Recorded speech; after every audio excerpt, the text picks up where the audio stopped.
Hey guys, so today I'm going to be repotting this huge corn plant right here, or these two corn plants right here, so I can eventually use them in the very large iguana cage that I'm going to be building. So to start off, I need to clear room for it to be temporarily potted in my room. So I want to put this thing into this pot here. I think it's a fine pot and I think it'll work for it, but the problem is there's obviously something in here. Now the thing about this plant is it doesn't go straight down, it actually is an L, so that's why it's not planted in the center.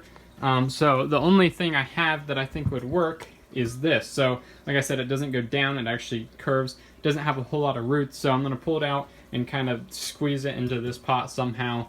And then once I get that done, I'm going to take the other thing, wash it off in my shower, and then I'm going to plant it into this pot, and then I'm not sure where this thing will go, but the pot's just going to stay here until we get my iguana cage done.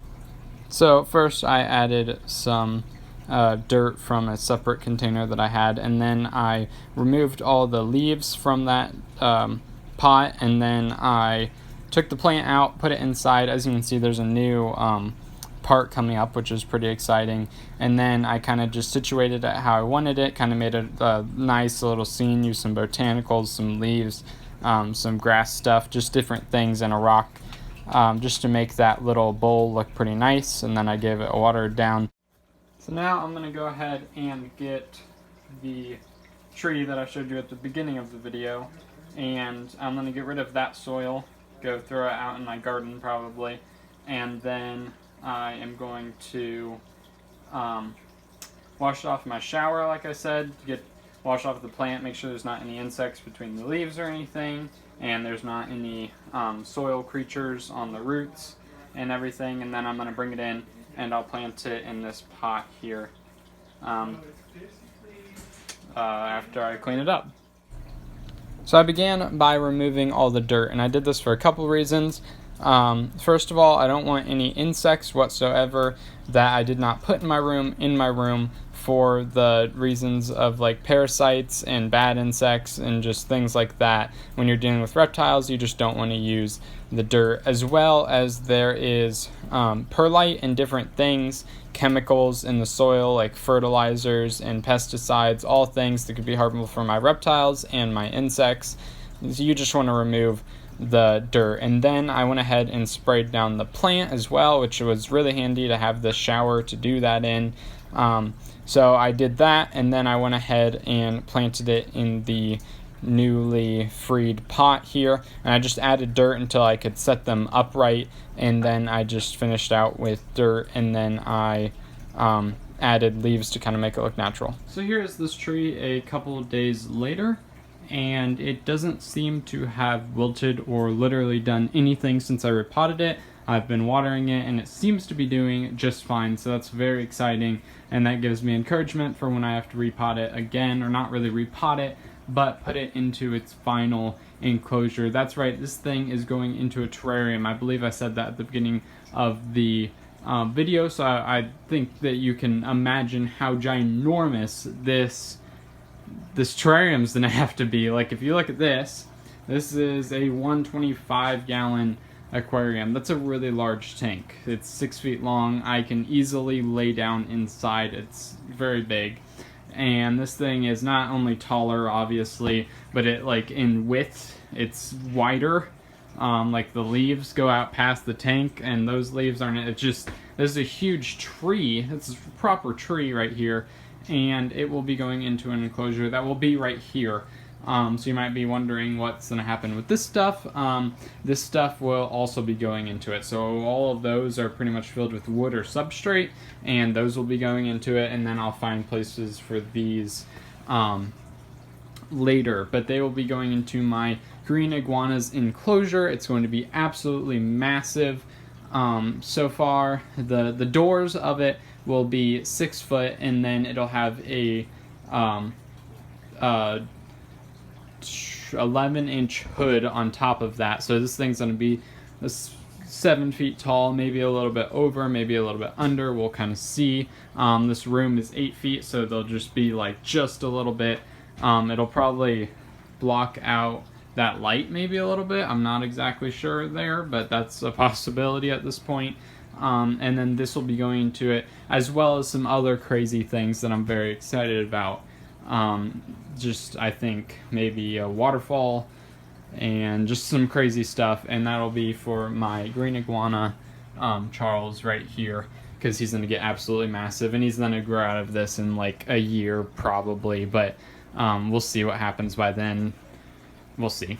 By the way, this plant right here, I don't know what it is, but this is the plant that was in this pot, and I don't know what it is because I actually collected it in North Carolina.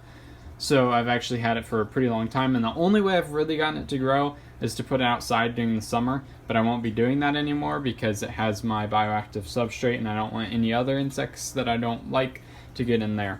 But anyway, it's actually growing a new thing, so the second tree is going to come up, which is really, really cool. And I mean, that did happen while I've been here, but that's like, or while it's been in my room, but that's like the hardiest plant ever. I'm telling you, it is so hardy. I've replanted it countless times. It should have died by now. I've had like cactuses and succulents that I planted it with die off by now from me just being sucky at growing them. But this thing has just stayed alive. And the real crazy part is when I got it from North Carolina, I dug it up, all the dirt came off the roots, okay? And it just had the L shape, okay? Then I brought it home. It spent the whole time without anything on its roots. The whole time home, which is like a 12-hour drive. Then I waited like 1 or 2 days before I planted it. It was sitting on a shelf, okay? Had a little bit of light, I think. Sat on a shelf for 1 or 2 days, and then I actually planted it. And then since then, I've moved it like countless times, like I said. I think I've had it for over a year, maybe a year or two. I don't even know at this point. But it is a trooper here, and I went ahead and planted it with an avocado tree because this avocado tree isn't growing for some reason. I don't know why, but the reason I did that is because there's some grass in the avocado tree pot, and I thought it would be kind of cool to have that as like a little scene thing. Sorry that you guys can't see very well right now, but yeah, that was kind of the plan there. But anyway, this corn plant's doing really well. That'll probably be one of like the only plants that are going in the iguana's cage, because if he destroys this, then I'm just giving up on plants, because I mean, while some people, to me, plants are like one of the most important parts of the enclosure. Like, I build the enclosure for the iguana, but I want the enclosure to look awesome for me. Does that make sense? Like, I want the enclosure to accommodate him perfectly and accommodate me perfectly. So while some people put plants in their tanks for their animals to munch on, plants are like half of the experience for me. That's like an animal eating another animal.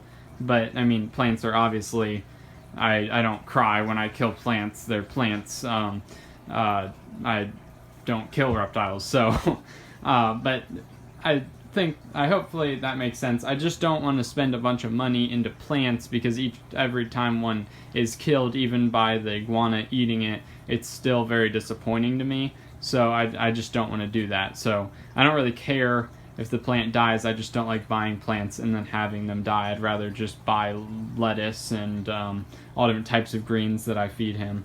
But there are some plants, I don't know.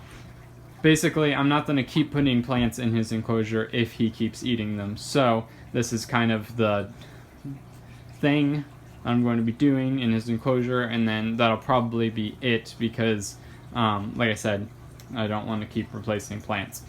I hope you guys enjoyed. If you did, like it down below. If you have any comments or concerns, put in the comments below. And if you want more content, then subscribe. Hope you guys have a fantastic day.